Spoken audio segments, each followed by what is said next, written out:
O'zi soham farmatsevt provizorman.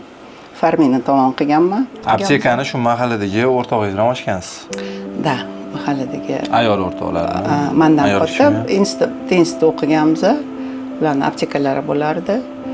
Birga endi sherikchilikka apteka filial qilib ochganman. Biroz qiynalib ko'targanlar xullas. Bitta qozonlik ikkala qaynamaydi, da. Kidet qo'rishganmisiz sizni? Shunaqa bo'lgan. Bo'ldi, xuladingda o'rishgan, bilan ochuvchasiga yeri bilan kelib.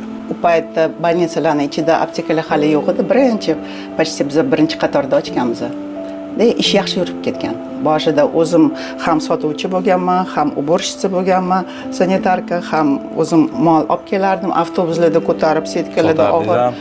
Ham o'zim sotardim kecha-kecha. 1 yildan keyin резко ko'tarilib ketgan. Mani filialim uni основной aptekasidan ko'proq pul olib keladi. Aytganki, sani aptekan shunaqa dahod beryapti. Biz 50-50 gaplashganmiz boshida. Keyin aytganki, men senga 50-50 bera olmayman endi degan. 10% ni beraman degan. Kelisha olmaganmiz xullas. Uni diplomimni ham bermagan. Diplomimni keyin boshqatdan восстанавливать qilganman. Joyi ham olib qo'yganmi? Joyi ham olib qo'yganda.